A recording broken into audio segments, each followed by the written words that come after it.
ଦେଖନ୍ତୁ ଆଜି ହେଉଛି ବିଜୁ ଜନତା ଦଳର 28ତମ ପ୍ରତିଷ୍ଠା ଦିବସ। ଏଥିରୁ ଦୀର୍ଘ 24 ବର୍ଷ ମାନ୍ୟବର ପୂର୍ବତନ ମୁଖ୍ୟମନ୍ତ୍ରୀ ଶ୍ରୀଯୁକ୍ତ ନବୀନ ପଟ୍ଟନାୟକଙ୍କର ସେବା ନିରବିଚ୍ଛିନ୍ନ ଭାବରେ ଯୋଗାଇ ଚାଲିଥିଲେ ଏବଂ ଦୀର୍ଘ 15 ବର୍ଷ ନିଆଳିରେ ଡକ୍ଟର ପ୍ରମୋଦ ମଲ୍ଲିକ ନେତୃତ୍ୱରେ ମଧ୍ୟ ନିରବିଚ୍ଛିନ୍ନ ଭାବରେ ସେବା ଯୋଗାଇ ଚାଲିଥିଲେ। ଅହେତୁକ ଭାବରେ ସାରା ଓଡ଼ିଶାରେ ଏବଂ ନିଆଳି ନିର୍ବାଚନ ମଣ୍ଡଳୀରେ ଗୋଟିଏ ପରିବର୍ତ୍ତନ ଆସିଲା। ଯେଉଁ ପରିବର୍ତ୍ତନ ଆସିଲା ସେଥିରେ ଭୋଟର ବ୍ୟବଧାନ ଏତେ ବେଶୀ ନଥିଲେ ମଧ୍ୟ ଆମେ ସମସ୍ତେ ଗଣତନ୍ତ୍ର ରାष्ट्र दृष्टि समस्ते गणतंत्र बा न्याय को सम्मान देलु। किंतु दीर्घ 7-8 मास मध्य जो भली परिस्थिति रे सारा ओडिशा रे हो बा नियाली निर्वाचन मंडल हो लोक जो आज हंतसंत होउछंती आपण माने गणमाध्यम प्रतिदिन सोशल मीडिया देखुथिबे। दरदाम ठार आरंभ करवाटा आरंभ करी चाषी ठार आरंभ करी मिशन शक्ति पर्यंत जेते समस्या विभिन्न प्रकार समस्या उपजी डेली जड़े दिन मजुरिया ठार आरंभ करी सरकारी चाकरिया पर्यंत समस्ते ये समस्या को सम्मुखीन करुछंती। आज यही प्रतिष्ठा दिवस रे जदिओ आमर प्रिय नेता प्रोफेसर डॉक्टर प्रमोद मल्लिक उपस्थित नथिले किंतु तांको निर्देश क्रमे नियाली निर्वाचन मंडलीर ये प्रतिष्ठा दिवस ये पालन कराइथिला। एथिरे कंटापड़ा नियाली बारंग ब्लॉक समस्त युव छात्र और समस्त कर्मकर्ता एथिरे जोग देइथिले। या कराहला जे 24 वर्ष धरी जो विभिन्न जनहितकर योजना गुड़िक प्रिय पूर्वतन मुख्यमंत्री आमर करथिले ता किभली विरोध करी ये जो नुआ सरकार रंगवला सरकार जो चली जो बा आमर प्रिय विधायक जो कार्यक्रम सब करथिले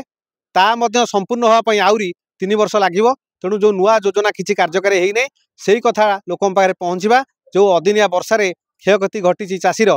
से केमी लोक क्षयक्षति पाइबे सेठी आम तहसीलदार माध्यम केमी मेमोरांडम दिज्व एवं आगामी जनवरी 6 तारिख रे जो दरदाम वृद्धि विरुद्ध रे सरकार विरुद्ध रे जो जन आंदोलन जो धारणा दिज्व सचिवालय मार्ग में से आलोचना करागला। देखिए मिले जो 6 मास कहले 8 मास भितर अनेक विजु जनता दल कर्मी जो रही वरिष्ठ कर्मी भी रही भोटर्स माने भी रही जो मैंने समर्थक विजु जनता दल थे किंतु से धीरे धीरे शासक दल जो विधायक आसत स्वतःप्रत भाव में मिसी जाउछंती कौन कहीं शुणु जो माने मिसी जाउछंती तांको सपक्ष बा विपक्ष मु किछि कहया चाहूना। जदि जो कर्मी माने मिसुचंती जे से निर्वाचन पूर्वरु जे आमको सहयोग करुथिले यार कि सत्यता नहीं। जदि सत्यता थांता ताले 2022 पंचायत निर्वाचन रे पाखापाखि 48,000 ऊर्ध्व भोट रे नियाली निर्वाचन मंडल आम 7-7टी जिला परिषद जीति किंतु आम 1400 भोट रे हारिलु। तेणु आमर जो कर्मी माने जाउछंती से केते दूर आमको साहाय्य करथिले निर्वाचन रे ताहा प्रश्नवाची। तेणु गोटे कथा होची जो दल तांकु निरविच्छिन्न भाव में गोटे पद पदवी रे देई आज स्वतंत्र परिचय तैयारी करथिला नियाली निर्वाचन मंडल रे जदि दल सहित से माने विश्वासघातक करी दल को नेता को परित्याग करी नेता विरुद्ध रे कही जाउथांती मु एठी केवल प्रभु जगन्नाथ विषय छाड़देवी आ विषय किसी कहवाटा मुझे भावी समीचीन हेब ना। मैंने से जो 1400 भोट रे जितिले छवि मल्लिक जितिले आज्ञा आपण भावुचंदी से कोन स्वर्गरु गळी देने एठु लोक दे निश्चित मु आपन कहली आमे 2022 मसिया से प्रमोद मल्लिक नेतृत्व रे जो 7-7टी जिला परिषद 48,600 भोट आगे थिले किंतु से 48,600 भोट परे आमे 1400 भोट रे हारिलु। तेणु यही विजु जनता जो कर्मी कहते आज पलैले निर्वाचन पूर्व किसी गले परे गले हुए तो से भितर षड्यंत्र थो विश्वासघातकता थो से आम निर्वाचन में पराजय वरण कर बारंग कंटापड़ा बेसी विधायक जो रही विश्वास रही आज्ञा से हिसाब से मिललानी सहज साहय मिललानी भोटिंग भी है जहाँफल विधायक जो 1400 भोट माइनस हो गला बारंग कंटापड़ा को दायी नुहति मु कहबी ए पराजय पई आमे समस्ते बारंग कंटापड़ा नियाली आमे समस्ते दायी। आमे जो 1400 भोट रे हारिलु गोटे पंचायत देइथिले मध्ये आमे जीति जाई पारिथांतु। आम नियाली निर्वाचन मंडल 880 टी होची वार्ड आमे यदि प्रति वार्ड रु गोटे गोटे भोट कलेक्ट करि पारथांतु प्रिय विधायक पई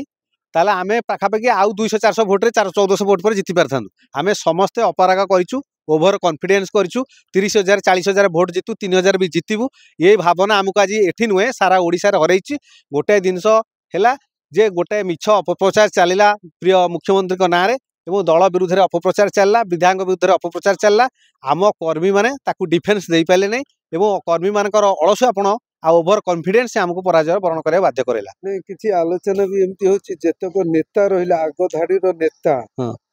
सेई मानक सकाशे दल हारची बोली लोक कहउछन ना से कथा को मुझे अस्वीकार करमी मु प्रायतः देखुची जो माने नियाली निर्वाचन मंडल आग धाड़ीर विजु जनता दल कर्मी से मानक पंचायत ही बेसी भोट कमी निजे स्वीकार करुच्ची मो निज पंचायत भोट माइनस होती तेणु आम स्वीकार करूँ जो मैंने आग धाड़ीर कर्मी रहिले नेतृत्व रहिले विरुद्ध मिथ्या अपप्रचार करा जाई भोट को भांगी दि जाइए अपप्रचार करा जाइए। आगामी रहिला 2025 मसीह जो आपनकर आसुची सरपंच 27 मसीह 27 रे आज्ञा ताकू केमती डिफेंड करिवे अभी तो बहुत समय अछि आपण आग देखंतु जो सरकार टी चली 7 मास पर तार जो अवस्था से वर्षे पूरा कर सारा पर से सरकार स्थिति देखला आम 2027 निर्वाचन कौन हम आप जापर 2027 आमर पुणी मानवर मुख्यमंत्री जो पूर्वतन मुख्यमंत्री नवीन पट्टनायक नेतृत्व में एवं नियालीर जनप्रिय पूर्वतन विधायक प्रोफेसर डॉक्टर प्रमोद मल्लिक नेतृत्व में आम निर्वाचन लड़ू आमर आशा निश्चित कंटापड़ा बारंग नियाली ब्लॉक 3टी जाक अध्यक्ष पद आम हाथेबू 7टाक जिला परिषद आम सपक्ष आसो जो 1400 भोटर व्यवधान से बेसी ना एवं एवं निर्वाचन हुए दीर्घ पाखापाखि 20,000 ऊर्ध्व भोटे जीति हम कहीं लोक आउ गोटे कथा भी आप देखुए गणमाध्यम 4 दिन है चर्चा चली जो ईवीएम चर्चा आम जहाँ बजार छक जो पचार जो जगह समस्त कहते आम नवीन पट्टनायक भोट देचु आम शंख चिन्ह भोट देचु किंतु आम आश्चर्य होची जे से भोटा एक्चुअली देला किए जो भोट हवा कथा जो जगह कहते जदि ईवीएम गलत कराई ताले आपणकर ताले अन्य जगह केमिति जीतिले आमर जो प्रिय पूर्वतन मुख्यमंत्री नवीन पट्टनायक से 60,000 70,000 भोट जीतती भोट 4,000 मार्जिन कसी आसी जो जगह देखिए बृहत व्यवधान विजय थला सेठी आमर विजु जनता दल विधायक माने बहुत कम मार्जिन जीति नहीं आपण भाबुचंदी निर्वाचन पर भी कर परथांते 8 मास पर काहे सुनंतु जेते जल उठला आपण देखिथिबे जे स्वतंत्र भाव में किसी कर्मी की नियुक्ति करा जाई समस्त डाटा कलेक्शन करा जेहेतु election commerce India RTI act रे कौन तथ्य देवाकू आपणकर सीसीटीवी कैमेरा फुटेज देवाकू मना करा होउची वर्तमान भारत वर्ष आ गणतंत्र नाही जहाँ नरेंद्र मोदी चाहूछन ता होउची राष्ट्रपति तांको कथारे सुप्रीम कोर्टर विचारपति तांको कथारे इलेक्शन कमिशन भी तांको कथारे तेणु कौन है तार जदि एते एक कथाटा मिथ्या जो दिन इलेक्शन कमिशन को भेटिले तार ठीक अपोजिट 24 आवर पर इलेक्शन कमिशन प्रेस मीट कर कहीदेवार कथा जे ए जिनसटा भूल ए जिनसटा जो भावुं जो एडीआर रिपोर्ट देछि बा आपणकर गोटे बूथ रे पोलिंग होता भोट हूँ भोटर हूँ 700 पोलिंग होता 600 बाहर 650 भोट आरु बीजेपी पाई 600 ये जो कथाटा उछुड़ी आपको यार स्पष्टीकरण कहीं उठौ ना इलेक्शन कमिशन जो इलेक्शन कमिशन को भेटिया विजु जनता दल गला से इलेक्शन कमिशन नीरव थला बेले बीजेपी कहीं चेक उठिला यार माने कौन जे इलेक्शन कमिशन को जो प्रश्न करा जाउची इलेक्शन कमिशन को जो मेमोरेंडम दिया से बीजेपी कहीं चेक उठुची तेणु निश्चित रूप से जदि एक कथा सत्य अच्छी ताले इलेक्शन कमिशन स्पष्ट भाव में सांबादिक सम्मेलन कर क्लियर करंतु जे एटा ठीक बोली 27 रे आपण जो कहले ओवर कॉन्फिडेंस सकासे हमें सब जगह एमती हेची 27 रे सेमती ओवर कॉन्फिडेंस नहीं आउ थरे मनीष अंध बाड़ी हजाए थरे तेणु थरे जो आम गोटे संगठन को भांगी देछे बा ओडिशा को गोटे दुर्दिन भितर पेली देछे तेणु बर्तमान ओडिशावासी समस्त सजग जो दिन प्रिय पूर्वतन मुख्यमंत्री इस्तफा देके आइले राज्यपाल पाखे से दिन ओडिशावासी चेई उठिले जे आमे कौन कलु समस्ते कहउछंती आपण देखिए सोशल मीडिया समस्ते कांदुछंती जे आमे प्रिय मुख्यमंत्री की आउ गोटे जिनस है भी आप मार्क करेंगे प्राय ग्रास रूट रे कर्मी भितर अंत कंदल होगी मुख्यमंत्री को हरैया मुख्य भूमिका थिला मोर आपण साथ पड़ला तार साथ पड़ला नहीं से भाई जे ओडिशा रे कर्मी के आमे आंकु भोट दबानी किंतु मुख्यमंत्री नवीन पट्टनायक हूँ इवन बीजेपी लोक भी चाहूले जे ओडिशा रे मुख्यमंत्री हाँ तू नवीन पट्टनायक बोली आपड़ काली देखुना जो संभाई मंत्री अच्छा सी कहते ओडिशार निरविच्छिन्न भाव में 24 वर्षर सेवा जोगाई बीजेपी केन्द्रमंत्री कहते जिते केन्द्रमंत्री आसछन्ती इवन आपणकर अमित शाह ठू आरंभ कर मोदी पर्यंत भी कहते ओडिशा रे भल काम होउछि नवीन पट्टनायक भल लोक बोली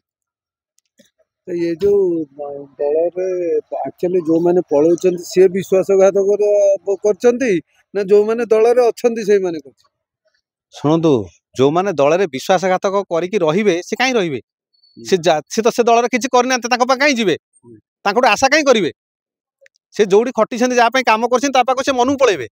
ଆଉ କିଛି ଆଉ କିଏ ଗଲେ ବି କିଛି ଫରକ ପଡିବ ନାହିଁ କାହିଁକିନା ଆମ ଭୋଟ ବ୍ୟବଧାନ ଯୋଉ କମିଛି ସିଏ ଅଲରେଡି ଯିଏ ଯାଉଛନ୍ତି ସେ ଭୋଟ ହିସାବରେ ଅଛନ୍ତି ସେ ଯୋଉମାନେ ଆଜି ଦେଖନ୍ତୁ ଏ ପ୍ରତିକୂଳ ପାଗ ସୂତ୍ରରେ 500 ଲୋକ 700 ଲୋକ ଆସି ଏଠି ପହଞ୍ଚିଲେ ସେମାନେ ସେ ଦଳକୁ ଭଲ ପାଉଛନ୍ତି ପୁଣି ଆମର ନେତା ଆମ ପାଖରେ ନାହାନ୍ତି ଆଜି ତା ସତ୍ତ୍ୱେ ବି ଆସି ଲୋକ ଆସି ପହଞ୍ଚୁଛନ୍ତି ଆଗରୁ ଆମେ କେବେ ଦେଖିନୁ ପ୍ରତିଷ୍ଠା ଦିବସରେ ବିଧାୟକ ରୁହନ୍ତି ସବୁଥିରେ ରୁହନ୍ତି କାହିଁକି ଆଜି କାହିଁକି ଏମିତି ହେଲା ନାଇଁ ନାଇଁ ଯେହେତୁ ପାଗ ଅନୁକୂଳ ନଥିଲା ପ୍ରତିକୂଳ ପାଗ ଥିଲା ସେ ଭାବିଲେ ବୋଧେ ଆଉ ପ୍ରୋଗ୍ରାମ କରିହେବନି ସେଥିପାଇଁ ସେ ହଠାତ୍ ଗୋଟେ ବାହାର ପ୍ରୋଗ୍ରାମ ରଖିଥିଲେ ତାପରେ ଯେତେବେଳେ ପାଗକୁ ଦେଖିକି ଆମେ ସେଥିପାଇଁ ଆୟୋଜନ କଲୁ ଯେ ପ୍ରୋଗ୍ରାମଟା ଆଜି ଯାହାହେଲେ କରିବାକୁ ପଡେ ପ୍ରତିଷ୍ଠା ଦିବସଟା ବନ୍ଦ କରିବା ନାହିଁ କାର୍ଯ୍ୟକ୍ରମ ହବ ନା ବିଧାୟକ ଆପଣମାନଙ୍କର ପରୀକ୍ଷା ନେଉଛନ୍ତି ନାଇଁ ନାଇଁ ପରୀକ୍ଷା ନୁହଁ ସେ ଆମକୁ ଦୀର୍ଘ 15 ବର୍ଷ ହେଲା ପରୀକ୍ଷା କରିଛନ୍ତି ଆମେ ବିଜୁ ଜନତା ଦଳକୁ ଯେତିକି ଭଲ ପାଉ ମାନ୍ୟବର ବିଧାୟକ ପୂର୍ବତନ ବିଧାୟକ ପ୍ରମେନ୍ଦ୍ର ମଲ୍ଲିକକୁ ସେତିକି ଭଲ ପାଉ ଆମେ ତାଙ୍କ ସାଙ୍ଗରେ ଅଛୁ ରହିଛୁ ରହିବୁ ତାହେଲେ 27 ଆପଣଙ୍କ ହାତକୁ ଆସୁ ନିଶ୍ଚିତ ଏଥିରେ ସନ୍ଦେହ ନାହିଁ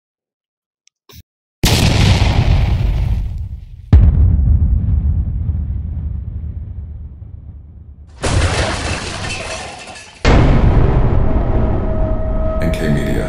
most trusted social media.